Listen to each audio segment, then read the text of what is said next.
Yo, see, what the? Like, what? Alright, bro. Yo, what is going on, you guys? Welcome back to another video on the channel. Today, I'm going to be talking about why I like Vanquished Soul. If you guys have been part of the channel for a while, you guys know when Vanquished Soul first came out, I really liked the deck, and I was playing it a good amount. I kind of stopped, and I, like, picked back up Branded. You guys saw recently, I've been playing Dragon Link, so I just be on... I like to bounce around deck to deck, you know what I'm saying? But I was playing Vanquished Soul again recently, and it was actually feeling really good. I actually really like this deck.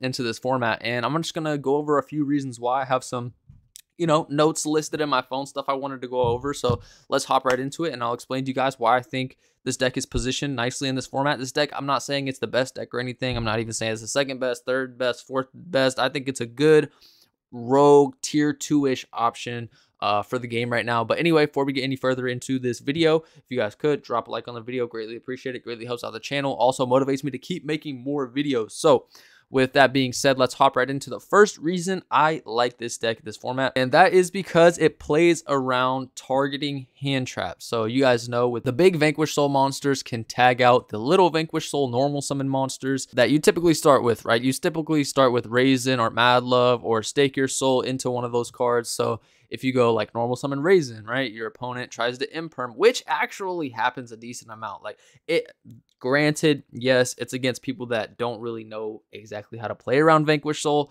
You know, some of the times I can't even punish them. Like I'll normal summon Raisin and they'll imperm, and I'll be like, bro, I could punish you I should punish you so bad, but I can't draw. Like I'm not, sometimes you just don't got it. You know, put them on better have it. Sometimes we have it, you know, sometimes we don't have it, but obviously you don't want to imperm or Valor, the Mad Love, or the Raisin. But if they do try to do something like that, or even something like Book of Moon, you know, it can dodge those targeting effects, which is really nice in my opinion. People are playing a lot of imperm, people playing a lot of Valor right now. So just number one reason why I like this deck, you know, Raisin's resolving, Mad Love's resolving. If I go first, I'm playing those cards. If I draw one of these cards, or if I even draw Stake Your Soul first, you can go like reveal any dark, special summon, link one, or draw, whatever. But you usually don't want to draw first because this deck actually plays kind of fine into draw. Like that's another reason why I like this deck. You know, people on the surface, you know, might think about it and be like, oh yeah, Vanquished Soul, draw kind of cooks that deck. Well, not really. I'm going to hop into solo mode and show you guys what you guys can do to play around draw and just play through draw like it's no problem. So let's hop into this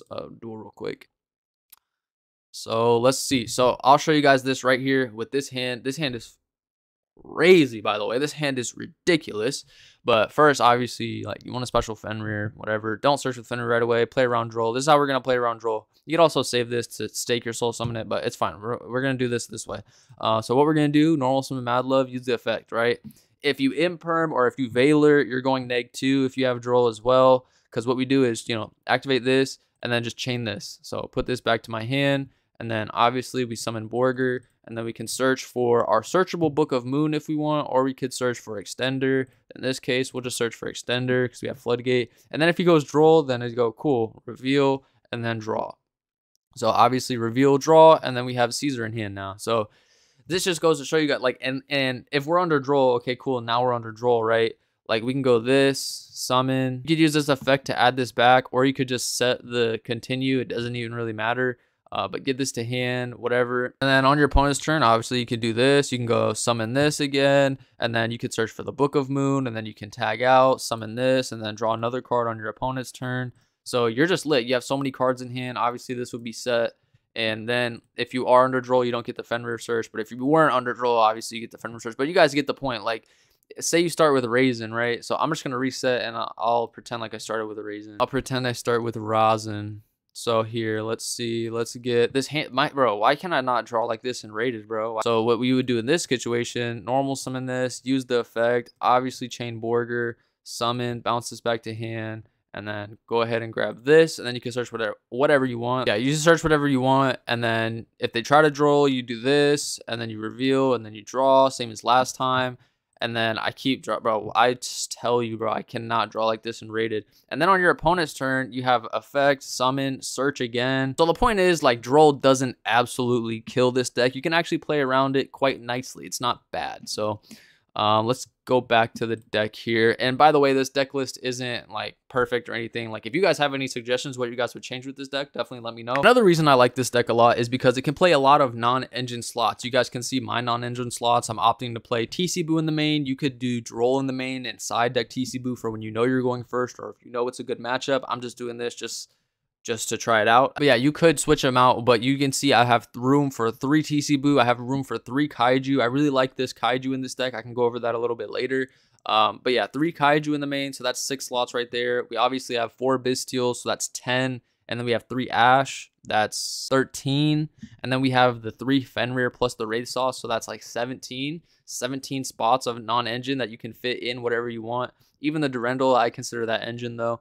But yeah, so 17 spots. Fenrir is a pseudo board breaker, and Pressured Planet Wraithsoth attack boost actually just comes up a lot for no reason. Randomly, it's just good. Obviously, we have the Dark and Fire hand traps. Like, oh no. You gotta put that right back in the deck, baby. You know what I'm saying? But yeah, I'm opting to play the Bystials just because they're good in a lot of matchups. And if the ones that they aren't good in, they're actually just nice in this deck for extenders, because there will be a lot of times where you have like your normal summon and you have your summon off the link 1. And other than that, it's kind of hard to put bodies onto the board. That's one reason I really like the Bystials in this deck, because you can, obviously it's a dark in hand. It's a body that replaces itself to allow you to keep extending. So I think the Bystials are really nice in this deck. I'm opting to main deck them because, like I said, they're good into a lot of matchups. Obviously Branded, Dragons, Vanadium to a certain extent, Labyrinth, like those are all really good decks. Pearly, not so much, but Pearly, we have the Kaijus for Pearly, obviously. And we also have Underworld Goddess in the extra deck. This extra deck is also really free. That's another reason I like this deck. You have outs to everything. Like you can actually out everything. That's another main reason why I like this deck, is because there's actually outs to everything. Like this outs all the towers monsters, and your extra deck is just straight utility. You have Spell and Trap pop. You have Donner to clear in case you have a Fenrir to pop. You have Dark Take if you want to. You have Cerberus monster pop. You have Shuffle Back if you need to. You have out to towers in your extra deck. You have Baguska for the Flunder matchups. You can play Zeus. So there's just a lot of things in this deck that doesn't really lose to, besides like Rivalry, but nobody's really playing Rivalry right now. And even if you are under Rivalry, there's probably a way that you can out that card. And you could also play around Skill Drain. Like Skill Drain, you could actually go crazy under like Normal Summon Raisin, Effect Bounce Back, Resolve Raisin, and then you go like Caesar Effect, non-target pop, bounce back with Borger, and then you can out the skill drain. So there's a lot of things that this deck just doesn't lose to, and that's what I like. Like there's no one card that just destroys this deck. Like Shifter doesn't just destroy this deck. Droll just doesn't just destroy this deck. You know what I'm saying? D-Barrier doesn't just destroy this deck. It actually doesn't do shit to this deck.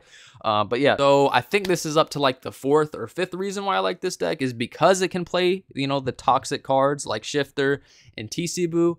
Having this card in your side deck, putting it in whenever it is really good in the matchup is really nice to have. Drawing, like Shifter's a ban-worthy card, so being able to play it if you can, like it's just a little boost to the deck. You know what I'm saying? It's just a little boost. All right, I have 2 more reasons that I have in my notes why I like this deck. The second to last is it has diversified interruptions. We have back row interruptions. We have continue to summon back from the graveyard. Obviously, we have a lot of hand interruptions with the Ash Blossoms, the Bystials, the Drolls that come in the side deck. We have our monsters in hand that, if we get Dark Rulered or something, we might have Caesar in hand that we can bounce back summon. It's not under Dark Ruler. We still have a pop, a draw. So holding this stuff in hand, same with the Raisin. Summon the Raisin, use the effect. And like I said, the searchable Book of Moon. This is going to be the last reason why I like this deck a lot. And it's because it's cash format and it's also Pearly format. So having a searchable Book of Moon in your deck, I think, is really, really strong. And it also doesn't target. So this card just says target a Vanquished Soul monster you control, changes battle position. Then you can change what monster your opponent controls the face down defense up to the number of Vanquished Souls with different names that you have. So you could actually non-target Book of Moon 2 monsters, which in cash and Pearly format, I think is decently strong. So anyway, I just want to come on here and express my love for Vanquished Soul, basically. Basically, that's what I'm doing. So anyway, hopefully you guys enjoyed this video. Yeah, I also actually wanted to touch on one last thing with the Fire Kaiju. It's so clean when you can pull this off, bro. Like going second, you just go Kaiju. And then if you have the attributes for the Mad Love, you just bounce back the Kaiju, summon back the Kaiju. And then on their turn, you can bounce it back if you want to. There's a lot of cool stuff you can do with the Fire Kaiju. So that's why I am playing that card.